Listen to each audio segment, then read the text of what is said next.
Good morning, students. In the previous videos, we learned how federalism is practiced in India. We also came to know about language policy, center-state relationship, etc. Now, in this video, we will discuss about decentralization in India. Let's understand the meaning of decentralization. When the power is taken away from central and state government and given to local government is called decentralization. Students, we have discussed that federal governments have two or more tiers of government. But if we talk about India, it is not possible to run such a vast country by these two tiers only. As we know that many states of India are as large as other independent countries of Europe. Students, do you know Indian state Uttar Pradesh is bigger than Russia in terms of population and Maharashtra is as big as Germany. Each and every state is internally different from one another. That's why in order to run such diverse states, the need of third tier was felt, and this need was resulted in third tier of government known as local government. Means now power is divided between three levels such as central level, state level and local level, and this arrangement is known as decentralization of power. Students, as I told you earlier in the beginning, decentralization means when power is taken away from central and state governments and given to local government is called decentralization. Now, question is, why the need of decentralization was felt? Reasons are: number one, according to government, the problems and issues of particular locality can be sought out by the local government well than other levels. Next one, the local level government has better ideas on where to spend money and how to manage things more efficiently. Third one is, it is beneficial because people can directly participate in decision making process at the local level and it inculcates good habit of democratic participation. Fourth one is, local government is the best way to realize one important principle of democracy, namely local self-government. Because of all these advantages, many efforts were made to decentralization power to the level of villages and towns. Panchayats in village and municipalities in urban areas were set up in all the states, but all these were directly under the control of state governments. Elections were not held regularly and even local governments didn't have any power or resources of their own.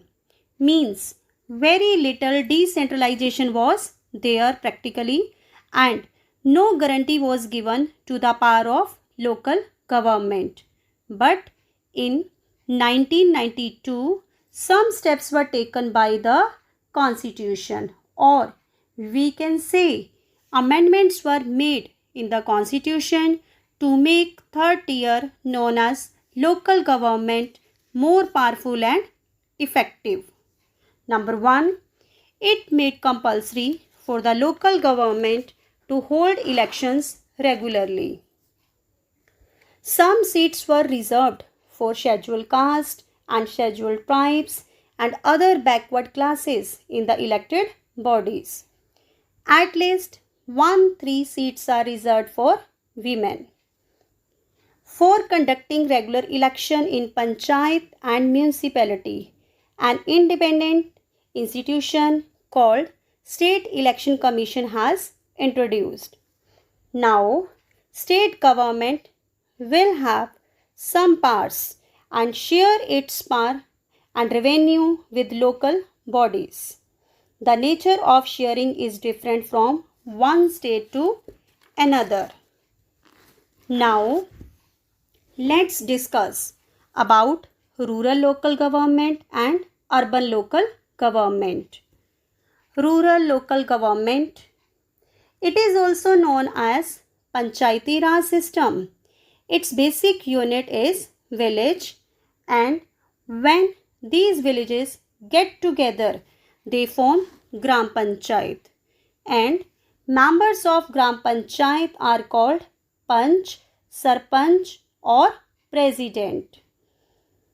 These are elected by adult populations, means voter group, and this elected body or voter group is known as Gram Sabha. The work of Gram Sabha is to approve the annual budget and supervise the work of Gram Panchayat. So, this was about Gram Panchayat. Now, Panchayat Samiti. When two or more Gram Panchayats are grouped together, they form Panchayat Samiti, also called as block or mandal. And the member of this body are elected by Panchayat members. And all the Panchayat Samiti, mandals, blocks in a district together form Jila Parishad. The leader of Jila Parishad are elected by Panchayat Samiti. The head of Jila Parishad is known as Jila Parishad chairperson, and he is a political head. MLAs, members of Lok Sabha and some other officials of other district level bodies are also its member. Now, urban local government. In district, to govern the cities, urban local government is formed. In big cities, there are municipal corporation, and the head of municipal corporation is mayor. It is controlled by elected bodies consisting of people's representatives.